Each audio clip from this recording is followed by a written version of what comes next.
ما كان للنبي والذين آمنوا أن يستغفروا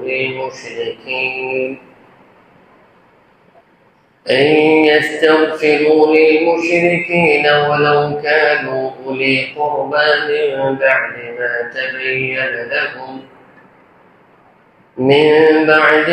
تبين لهم أنهم أصحاب الجحيم. وما كان استغفار إبراهيم لأبيه إلا عن موعدة وعدها إياه فلما تبين له أنه عدو لله تبرأ منه إن إبراهيم لأواه حليم. صدق الله العظيم. اللهم صل على محمد وعلى آل محمد كما صليت على إبراهيم وعلى آل إبراهيم إنك حميد مجيد. اللهم بارك على محمد وعلى آل محمد كما باركت على إبراهيم وعلى آل إبراهيم إنك حميد مجيد. মহান আল্লাহ তাআলার জন্য সমস্ত প্রশংসা। তিনি আমাদেরকে মাগরিবের নামাজ জামাতের সাথে পড়ার তৌফিক দিয়েছেন। তারপর কোরআন কারীমের মজলিসে বসার সৌভাগ্য দান করেছেন। সকলে করে আলহামদুলিল্লাহ। ধারাবাহিকভাবে আজকে আমরা সূরা তাওবা 113 এবং 14 দুটি আয়াত কারিমা পড়েছি। আল্লাহ তাআলা আমাদেরকে আয়াতের মর্ম ভালো করে বোঝা, আমল করা, অন্যের কাছে পৌঁছে দেওয়ার নিয়তি শোনার তৌফিক দান করেন। আমিন। এবং আমাকেও আল্লাহ তাআলা আমলের নিয়তে বলার তৌফিক দান করেন। আমিন। আগে আয়াতের তরজমা দেখুন। আল্লাহ তাআলা বলছেন, মা কানা লিন-নবী, কোন নবীর জন্য সমীচীন নয়, উচিত নয়, ওয়াল্লাযীনা আমানু, এবং কোন মুমিনের জন্য উচিত নয়, কোন নবী এবং কোন মুমিনের জন্য, ঈমানদারের জন্য উচিত নয় যে আন ইস্তাগফিরু লিল মুশরিকিন, তারা মুশরিকের জন্য ক্ষমা প্রার্থনা করবে। তাহলে মুশরিকের জন্য ক্ষমা প্রার্থনা করা কোন নবীর জন্য উচিত নয় ও মুমিনের জন্য উচিত নয়। ওয়ালাউ কানু উলি কুরবা, যদিও সেই মুশরিকটা নিকটাত্মীয় হোক না কেন, যদিও মুশরিকটা নিকটাত্মীয় হোক না কেন। কখন? মিন বা'দি মা তাবাyyana লাহুম আন্নাহুম আসহাবুল জাহিম, এই বিষয়টি সুস্পষ্ট হওয়ার পর যে তারা জাহান্নামী। অর্থাৎ মুশরিকরা জাহান্নামী, এই কথাটা সুস্পষ্ট হওয়ার পর এখন কোন মুশরিক যদি কোন নবী কিংবা ঈমানদারের নিকটাত্মীয় হয়, তারপরেও তার জন্য ক্ষমা প্রার্থনা করা উচিত নয়। এরপরের আয়াত, ওমা কানা ইস্তিগফারু ইব্রাহিম লিআবিহি ইল্লা আন মাওইদাতিন ওয়া'আদাহা ইয়্যাহু, ইব্রাহিম আলাইহিস সালাম তার বাবার জন্য ক্ষমা প্রার্থনা করেছিলেন, অথচ তিনি ছিলেন মুশরিক। আল্লাহ বলছেন, ইব্রাহিম আলাইহিস সালাম তার পিতার জন্য ক্ষমা প্রার্থনা করেছেন প্রতিশ্রুতির জন্য, যে প্রতিশ্রুতিটা ইব্রাহিম আলাইহিস সালাম তার বাবাকে দিয়েছিলেন। ফালাম্মা তাবাyyana লাহু আন্নাহু আদুউন লিল্লাহ যখন ইব্রাহিম আলাইহিস সালামের কাছে কথা স্পষ্ট হয়ে গেল যে তার বাবা আজর আল্লাহর বন্ধু নন, আল্লাহর দুশমন, তখন তিনি বিরত রইলেন। তখন তিনি বাবার জন্য ক্ষমা প্রার্থনা থেকে বিরত রইলেন, তার থেকে সম্পর্ক ছিন্ন করলেন। ইন্না ইব্রাহিম লাআওয়াহুন হালিম, নিশ্চয় ইব্রাহিম আলাইহিস সালাম বড় দয়াদ্র এবং বড় সহনশীল। প্রথম আয়াতে কারিমা নাজিল হওয়ার অবতীর্ণের প্রেক্ষাপট রয়েছে, শানে নুজুল রয়েছে। আয়াতের তরজমাটা মনে আছে কিনা? কোন নবী এবং কোন ইমানদারের জন্য মুশরিকের জন্য ক্ষমা প্রার্থনা করা ঠিক নয়, যদিও সে মুশরিক তার কি হোক না কেন।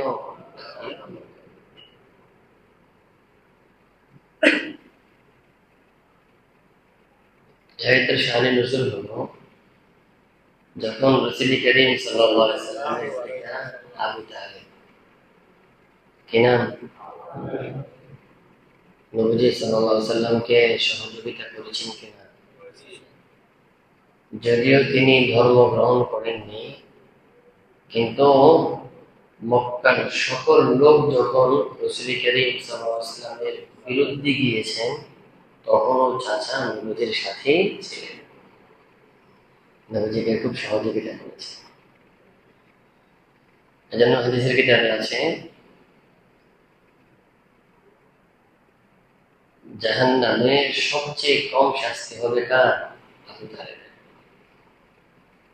2 ফিতাওয়ালা স্যান্ডেল পরিয়ে দেওয়া হবে তাকে আগুনে, কিন্তু এটার গরমে তার মাথার মগজ পর্যন্ত টনটন করতে থাকবে, উঠতে থাকবে। তো চাচা আবু তালেব নবীজি সাল্লাল্লাহু আলাইহি ওয়াসাল্লামকে অনেক সহযোগিতা করেছেন। সমস্ত মানুষ যখন নবীজির কাছ থেকে দূরে, তখন তিনি সাথে ছিলেন। তো যখন এই চাচা আবু তালেবের মৃত্যুর সময় ঘনিয়ে আসলো, তার মৃত্যুটা কুফুরের উপর হোক, এটাকে নবীজি চাইতেন। হাদিসের কিতাবে আসছে ফালাম্মা হাদারাত আবা তালিব আল-ওয়াফাতু দাখালা আলাইহি নবী সাল্লাল্লাহু আলাইহি ওয়াসাল্লাম। যখন আবু তালেবের মৃত্যুর সময় ঘনিয়ে আসলো, নবীজি আবু তালেবের কাছে গেলেন, বললেন ইয়া আম্মি, আই আম্মি, হে আমার চাচা, কুল লা ইলাহা ইল্লাল্লাহ ওয়া হাজ্জু লাকা বিহা ইনদাল্লাহ। চাচা, আপনি শুধু লা ইলাহা ইল্লাল্লাহ বলেন। কি বলেন? আল্লাহ ছাড়া কোনো ইলাহ নাই, আমি আপনার জন্য আল্লাহর কাছে সুপারিশ করব। আর তখন আবু তালেবের শিয়রেই ছিল আবু জাহেল এবং আরেকজন কাফের। আবু জাহেল এবং আরেকজন কাফের তার শিয়রে ছিল। যখন নবীজি বললেন শুধু লা ইলাহা ইল্লাল্লাহ বলেন, আবু জাহেল তখন তার চাচা আবু তালেবকে বললেন যে আতারকাবু আন মিল্লাতি আব্দুল মুত্তালিব, আবু তালেব তুমি কি এখন এই মওতের সময় আব্দুল মুত্তালিবের ধর্ম থেকে কি মুখ ফিরিয়ে নিবা?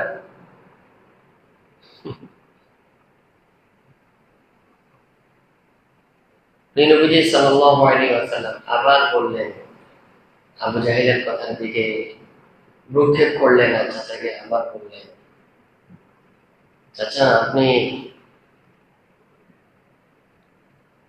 লা ইলাহা ইল্লাল্লাহ বলেন, আমি আপনার জন্য আল্লাহর কাছে সাহায্য করব, আল্লাহর কাছে সুপারিশ করব। এই এখানে একটা কথা বলি, এই দরদটা আমাদের থাকা উচিত। সারা জীবন নবীজি তার পিছনে মেহনত করেছেন, তিনি যাতে ঈমান আনে।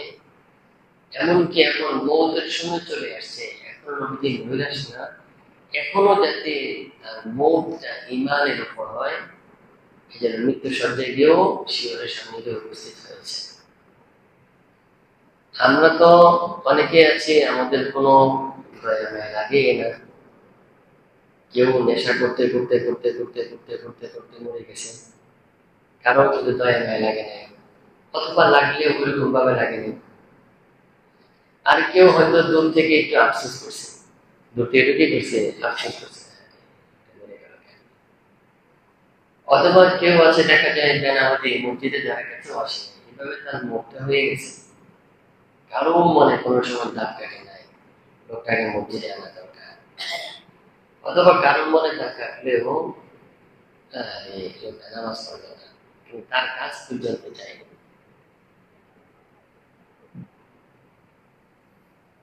আমাদের সমাজের কমপক্ষে যদি এরকম 20-25 জন লোক যদি এমন থেকে থাকে যে মানুষের প্রতি ওই দরদটা থাকবে, ওটা নামাজে আসতেছে, ওটা দিনের উপর চলছে, আমি তার কাছে যাই, ঠিক ওই মায়ার দরদটা নিয়ে, যে দরদটা নিয়ে বুঝে যেতেন, তাহলে সমাজ আমূল পরিবর্তন হয়েছে।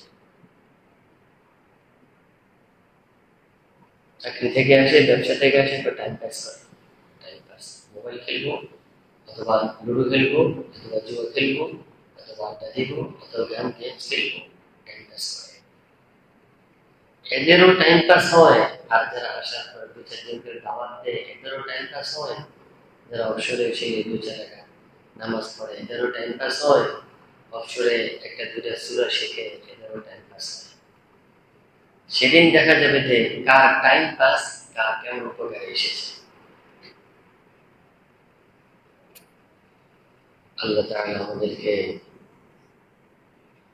এরকম মায়া মমতা মানুষের প্রতি আন্তরিকতা আমাদেরকে দান করে। আমিন।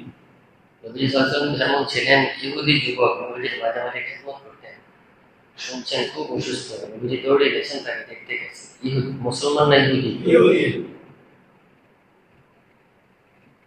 ইহুদি যুবক মৃত্যু শয্যায় শায়িত, শুনছেন খুব অসুস্থ, গেছে গিয়ে ওই মৃত্যু শয্যায় বলতেছে ঈমান আনো। মানে এমন একটা পেরেশানি, বুঝে আল্লাহ বলছেন আল্লাহ বলছেন যে আপনি আপনাকে কি নিজেকে শেষ করে দিবেন, যে এরা কেন ঈমান আনে না, মানে এরা কেন ঈমান আনে না, এই জন্য মনে হয় দুঃখে চিন্তায় আপনি মনে হয় নিজেকে শেষ করে দিবেন। আপনি এত পেরেশান কেন? এই দেখেন পেরেশানি নমুনা। কোথায় ইহুদির ছেলে যে চলে গেছেন, কে বলতেছেন যে ঈমান আনো না, থাকে জাহান্নাম থেকে বাঁচবা। তাহলে যুবক ছেলে তার বাবার পাশে ছিল, বাবার দিকে তাকাইছে, বাবা কি বলে, তখন বাবা বলছে আতির আদাল কাসেম। মানুষকে আল্লাহ মানে সৌভাগ্য দিলে এমনি দেয়। তখন বাবা ইহুদি সে বললো আবুল কাসেমের কথা শোনো। নবীজিকে আবুল কাসেম, নবীজির ছেলের নাম ছিল কাসেম না, এই জন্য নবীজিকে কি বলা হতো, আবুল কাসেম। আপনার বড় ছেলের নাম কি, এই জন্য আপনাকে কি বলে, সাইদুলের বাবা বলে না, সাইদুল ইসলামের বাবা। নবীজিকে বলা হয় কাসেমের বাবা। কার বাবা? নবীজির ছেলের নাম ছিল কি, কাসেম। তখন বাবা কিন্তু ইহুদি দেখেন, কিন্তু ছেলেকে বলতেছে আবুল কাসেম মুহাম্মদের কথা শুনো, তুমি শুনেছে, ঈমান আনছে, ইন্তেকাল হয়ে গেছে। এই দরদটা আমি চাচ্ছি আমাদের কিছু মানুষের মধ্যে আসুন। কি বলেন, চেষ্টা করা যাবে না ইনশাআল্লাহ? অনেকেরই খারাপ লাগে, অনেকে কিন্তু সশরীরে যেতে পারে না, কিন্তু দূর থেকে খারাপ লাগে। অনেকে অন্যের কাছেও বলে কিন্তু আরেকটু যদি ইনশাআল্লাহ স্পৃহা আসে, না অন্যের কাছে বলা পর্যন্ত সীমিত না, তার কাছ পর্যন্ত পৌঁছবে। ঠিক আছে ইনশাআল্লাহ? আজকে থেকে কে কে টার্গেট করে যে আমার একটা বন্ধু ধরে দাওয়াত দেবো, কে কে আপনারা দিকে ইনশাআল্লাহ? আল্লাহ সবাইকে করুন। একটা বন্ধু ইনশাআল্লাহ হেদায়েত হয়ে যায়, আমার নাজাতের জন্য যথেষ্ট। আল্লাহ নবীজি 3 বার বললেন, চাচা শুধু লা ইলাহা ইল্লাল্লাহ বল, আর কিচ্ছু লাগবে না, শুধু কি লা ইলাহা ইল্লাল্লাহ। 3 বারে আবু জাহেল বলল, আসারকামু আমিল্লাতি আব্দুল মুত্তালিব, তুমি কি বাপ দাদা ধর্ম আব্দুল মুত্তালিবের ধর্ম কি ছেড়ে দিবে এখন? তখন দেখেন মানুষের দুর্ভাগ্য কেমনে আসে। শেষ পর্যন্ত আবু তালেব বলে ফেললো, আমি আব্দুল মুত্তালিবের ধর্মের উপরেই আছি। আর এটার উপরে তার কি হয়ে যায়, মত হয়ে যায়। কিন্তু দেখেন নবীজির তারপরেও ব্যথা, মনের ব্যথা দেখে, আল্লাহি ইয়া আম্মি লা আস্তাগফিরু লাকা হাত্তা উনহা আনহু। চাচা, আল্লাহর কসম করে বলছি, আমি আপনার জন্য আল্লাহর কাছে ক্ষমা প্রার্থনা করব। আপনি লা ইলাহা ইল্লাল্লাহ বলা ছাড়া মৃত্যুবরণ করেছেন, এরপরেও আমি আপনার জন্য আল্লাহর কাছে মাপ চাইব, যতক্ষণ না আমাকে আল্লাহর পক্ষ থেকে নিষেধ করা হয়। মানে নিষেধ করা, আমাকে নিষেধ করার আগ পর্যন্ত আমি আপনার জন্য আল্লাহর কাছে মাপ চাইব। বুঝতেছেন কথাটা? কি পরিমাণ ব্যথা! এরপর আল্লাহ আয়াত নাযিল করেছেন, না, মুশরিক আর মন যদি শিরকের উপর হয়, তার জন্য ক্ষমা প্রার্থনা করার কোনো অনুমতি নেই। এর কথা হতে পারে ওই যে উহুদ যুদ্ধে যখন নবী সাল্লাল্লাহু আলাইহি ওয়াসাল্লাম দান মোবারক শহীদ হয়ে যায়, দান ভেঙে ফেলছে কাফেররা, তখন নবী বলছেন, হে আল্লাহ, আল্লাহুম্মা ফির লিকওমি ফাইন্নাহুম লা ইয়ালামুন। আল্লাহ আমার এই কওমকে আপনি মাফ করে দেন, তারা বোঝে না। তারা কি বোঝে না? মানে কে কি দোয়া করতেছে, আল্লাহ আমার কওমকে মাফ করে দেন, তারা কি বোঝে না। তাই কওম যারা মুশরিক, তো নবীদের তাদের জন্য কি চাইছেন, মাফ চাইছেন। অথচ আল্লাহ যে নিষেধ করেছেন, না, এখানে মাপ চাওয়া, এখানে নবীজি মূলত তাদের জন্য দোয়া করেছেন, তার জন্য ঈমান আনে, তাদের জন্য কি আনে, ঈমান। মানে আল্লাহ এদেরকে যেহেতু বোঝে না, আপনি এদেরকে তৌফিক দেন, এরা জন্য ঈমান আনে, আর ঈমান আনলে তাদের গুনাহগুলো অটোমেটিক্যালি কি হয়ে যাবে, মাফ হয়ে যাবে। কথা বুঝে আসলো? আল্লাহ। তো ওই যে আবু তালেবের ব্যাপারে রাসূল করিম সাল্লাল্লাহু আলাইহি ওয়াসাল্লাম বললেন, তার মৃত্যুর পরেও বলেছেন যে যতক্ষণ না আমাকে নিষেধ করা হবে ততক্ষণ আমি আপনার জন্য কি চাইবো, আল্লাহর কাছে মাফ চাইবো। তখন আল্লাহ আয়াত নাযিল করে নিষেধ করে দিয়েছেন। কি বলছেন? কোন নবীর জন্য, কোন ঈমানদারের জন্য, মুশরিকের জন্য ক্ষমা প্রার্থনা করা উচিত নয়। এমনকি যদি নিকটাত্মীয় হয়, চাচাও হয়। এমনকি যদি চাচাও হয়, নিকটাত্মীয় হয়, কি যাওয়া যাবে না? তখন যখন এই বিষয়টা স্পষ্ট হয়ে যাবে, সে জাহান্নামে। সে কি? কারণ শিরকের উপরে কারো যদি মওত হয়, সে কি জান্নাতি না জাহান্নামে? এখন এখানে একটা প্রশ্ন আসে, কোরআনে কারীমে সূরা মারিয়ামের মধ্যেও আছে, ইব্রাহিম আলাইহিস সালাম যখন তার বাবাকে দাওয়াত দিয়েছিলেন, তার বাবা তো দাওয়াত কবুল করেন নাই, উল্টা ইব্রাহিম আলাইহিস সালামকে অনেক ধমক দিয়েছেন। ইব্রাহিম আলাইহিস সালাম তার বাবাকে অনেকভাবে বুঝিয়েছেন, ইয়া আবাতি লিমা তা'বুদু মা লা ইয়াসমা'ু ওয়া লা ইউবসিরু ওয়া লা ইউগনি আনকা শাইআ।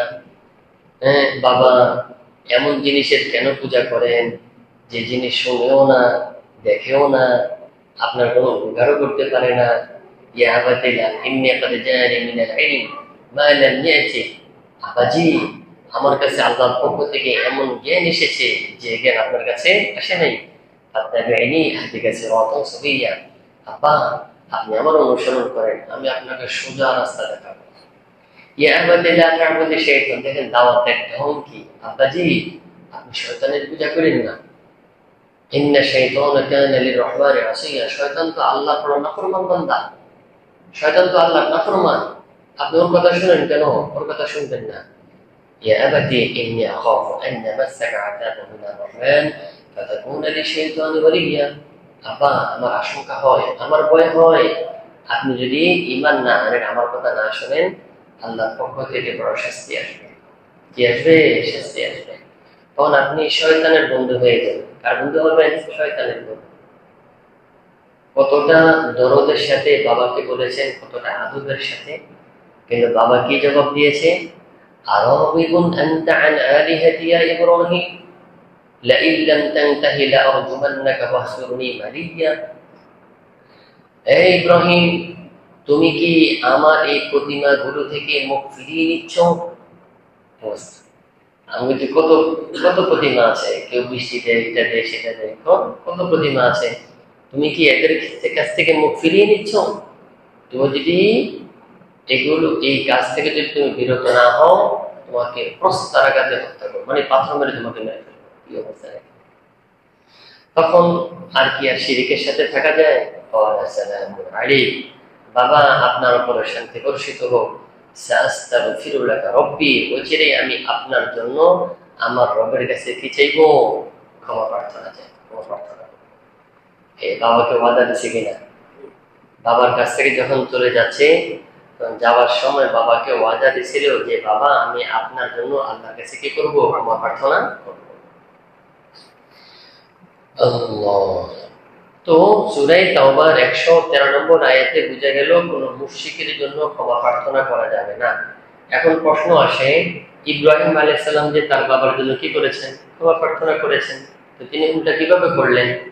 এর জবাব আল্লাহ স্বয়ং নিজেই বলছেন যে ওমা কানা ইস্তিগফারু ইব্রাহিম লিআবিহি ইল্লা আন মাউইদাতিন ওয়া'আদাহা ইয়্যাহু। আর এই ইব্রাহিম আলাইহিস সালাম যে তার বাবার জন্য ক্ষমা প্রার্থনা করছেন, তিনি একটা প্রতিশ্রুতির কারণে করছেন, যে প্রতিশ্রুতিতে তিনি তার বাবার সাথে দিয়েছিলেন। প্রতিশ্রুতি দিয়েছে না, ওয়াদা দিয়েছিলেন। কিন্তু যখন ইব্রাহিম আলাইহিস সালামের কাছে এই কথা স্পষ্ট হয়ে গেছে না তার বাবা আল্লাহর দোস্ত নয়, বরং আল্লাহর কি দুশমন, তখন তিনি বাবার সাথে সম্পর্ক কি করেছেন? ছিন্ন করেছেন। এখানে একটা মূল কথা দেখেন, দ্বীনের জন্য সম্পর্ক ছিন্ন করা কি আছে? জায়েজ আছে। হাদিসে আছে, মান আহাব্বা লিল্লাহ ওয়া আবগাদা লিল্লাহ ওয়া আ'তা লিল্লাহ ওয়া মানআ লিল্লাহ ফাকাদ ইসতাকমালা ঈমান। যে ব্যক্তি আল্লাহকে মহব্বত করলো আল্লাহর জন্য, তার জন্য সম্পর্ক রাখছে, বিপদে পড়লে যাতে সহযোগিতা করে, লেগে তার জন্য, হ্যাঁ। কিন্তু এটা খুব কম ভাই, কথাটা কিন্তু বলাটা সহজ, এটার বাস্তবায়ন আপনি করে দেখেন না। আপনি এলাকার সম্ভ্রান্ত শ্রেণীর কয়জন মানুষকে পাবেন যে এলাকার গরিব শ্রেণীর দিনদার বড় আল্লাহ তার সাথে এসে দুস্তি করে ফেলবেন? খুব কম পাবেন না? আর যারা গরিব শ্রেণীর তাদের অনেকেই পাইবেন ওই ক্ষমতাসীন যারা অথবা টাকাওয়ালা যারা, তাদের দরজায় গিয়ে দাঁড়ায় থাকতে পাবেন না। এরকম উদ্দেশ্য কি? কিছু টাকা পয়সা পাবে, অথবা বিপদে পড়লে আমাদের কি করবে, ঠিক কিনা? আল্লাহর জন্য সম্পর্কটা এটা চারটিখানি কথা নয়, অনেক সময় মুখে বলা যায়, কিন্তু আল্লাহর জন্য হয়েছে কিনা এটা তো দেখা যায় না ভাই। যদি দেখা যেত তাহলে বড় মুশকিল ছিল। কেউ মহব্বত করে একমাত্র আল্লাহর জন্য, কার জন্য? এটা এতটা প্রশংসার কাজ, নবীজি বলছেন যে দুইজন ব্যক্তি যদি পরস্পর একে অপরকে মহব্বত করে আল্লাহর জন্য, কার জন্য? এটা মাঝে মাঝে একত্রিত হয়, সেটা আল্লাহর জন্য, দুনিয়ার কোনো স্বার্থ থাকে না। আবার মাঝে মাঝে পৃথক হয়, সেটাও আল্লাহর জন্য। ওই দুই ব্যক্তিকে আল্লাহ আরশে পাকে ছায়া দান করে। চারটিখানি কথা আপনি মনে করেন আল্লাহর জন্য মহব্বত করাটা, হ্যাঁ, বিন্দু মাত্র কোনো দুনিয়ার স্বার্থ থাকে না, একমাত্র আল্লাহর জন্য। আল্লাহর জন্য সম্পর্ক আছে কি নাই কখন বুঝবেন? একটা কথা বলে এখন দেখেন, আমি ইঞ্জিনিয়ার আমির হোসেন ভাইয়ের সাথে সম্পর্ক, আমি তাকে আল্লাহর জন্য মহব্বত করি। আমি একদিন তার কাছে কিছু চাই না, আমার ছেলের জন্য, মেয়ের জন্য, আমার ব্যক্তিগত অথবা টাকা পয়সা খাওয়ার চাই না, অথবা কাউকে কোনো সহযোগিতা করার কথা বললাম, তো তিনি করলেন না। তিনি কি করলেন না? তিনি কি করলেন না, আমার তাকে তিনি সাড়া দিলেন না। তার সমস্যা থাকতে পারে, অথবা ইচ্ছা করেই তিনি করেননি। হয় তার সমস্যা সেই জন্য করেননি, অথবা ইচ্ছা করে তিনি করেননি।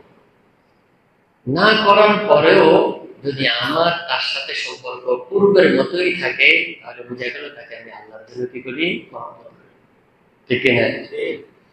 আর যদি তার কাছে কোনো স্বার্থের জন্য গেলাম, তিনি পূরণ করলেন না, যদি সম্পর্কের মধ্যে ভাটা পড়ে, আগের মতো আর সম্পর্ক থাকে না, তাহলে বোঝা গেল মহব্বত টাকার জন্য হয় নাই, ঠিক না? মনে থাকবে তো কথাগুলো। এখানে আমরা অনেক আচরণ, যাই হোক, এটি আমার আলোচনা শুনে, এটা কিন্তু জরুরি কথা। এটা আল্লাহর জন্য হয়েছে কিনা, বন্ধুর কাছেই চেয়েছেন, সে তো আপনার জন্য সহযোগিতা করার জন্য সে বাধ্য নয়, করলে সে সব পাবে। কিন্তু দেখা যায় সহযোগিতা না করে আপনি সম্পর্ক ছিন্ন করেছেন, তাহলে বুঝে গেল আপনাকে আল্লাহর জন্য মহব্বত করেন না। এরপরে আল্লাহর জন্য কারোর সাথে বিদ্বেষ রাখে, ওর সাথে বিদ্বেষ আল্লাহর জন্য, ব্যক্তিগত স্বার্থের জন্য নয়, চাকরি ব্যবসা লেনদেন এজন্য আমার মন রক্ষা করেনি এই জন্য তার সাথে বিদ্বেষ করে, তার সাথে বিদ্বেষের জন্য সে আল্লাহর বিরুদ্ধে আচরণ করে, আল্লাহর বিরুদ্ধে চলে, আল্লাহর দ্বীনের বিরুদ্ধে চলে, নবী সুন্নাহর বিরুদ্ধে চলে, সে হোক না সে ছেলে, হোক না সে স্ত্রী, হোক না বাবা, সম্পর্ক ছিন্ন। কঠিন। তার সাথে আমার বিদ্বেষ এই জন্য যে তাকে দিনের উপর চলার জন্য বলে চলেছি, কিন্তু তার সেই দিনের অপমান করে সে কোনোভাবে বোঝে না, তার সাথে সম্পর্ক ছিন্ন করেছে ব্যক্তিগত স্বার্থে না আল্লাহর জন্য।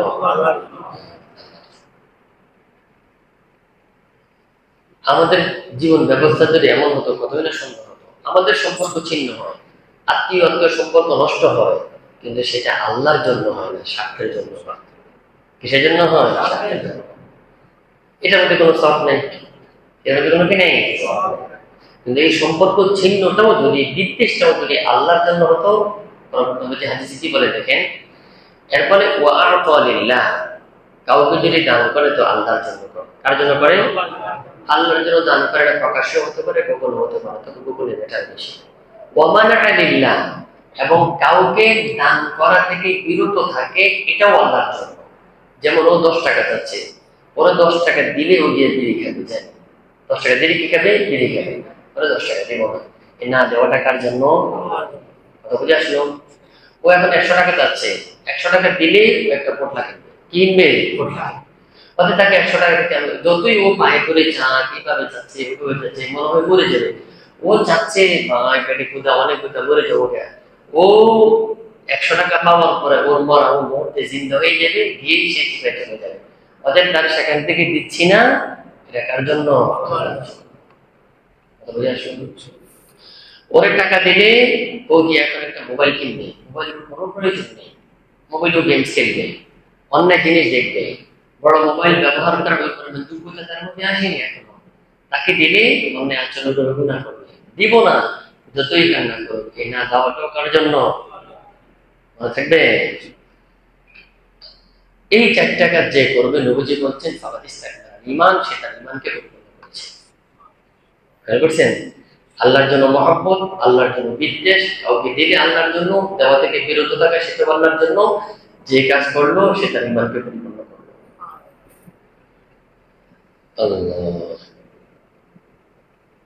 তো ইব্রাহিম আলাইহিস সালাম যখন শুনলেন, জানতে পারলেন তার বাবা আল্লাহ দুশমন, দোস্ত নয়, সম্পর্ক ছিন্ন করলেন, নিশ্চয়ই ইব্রাহিম আলাইহিস সালাম বড় দরদওয়ালা, বড় আন্তরিক, বড় দয়াদ্র, অনেক দয়া তার মনের মধ্যে, হালিম, তিনি অনেক ধৈর্যশীল। এই জন্য উম্মতের প্রতি দয়া থাকার কারণে দুয়ারে দুয়ারে মানুষকে দাওয়াত দিয়েছেন কতভাবে। আর হালিম, তিনি সহনশীল, নম্র, কত কষ্ট দিয়েছে, আগুনে ফেলেছে, তিনি কি করেছেন? ধারণ করেছেন। আল্লাহ রাব্বুল আলামিন এই দুইটা আয়াতে কারিমার উপর আমাদেরকে আমল করার তৌফিক দান করেন, শিরকের সাথে সম্পর্ক বিচ্ছিন্ন করার তৌফিক দান করেন। কোন মুশরিক শিরকে অবস্থায় থাকলে আগে গিয়ে থাকে ঈমানের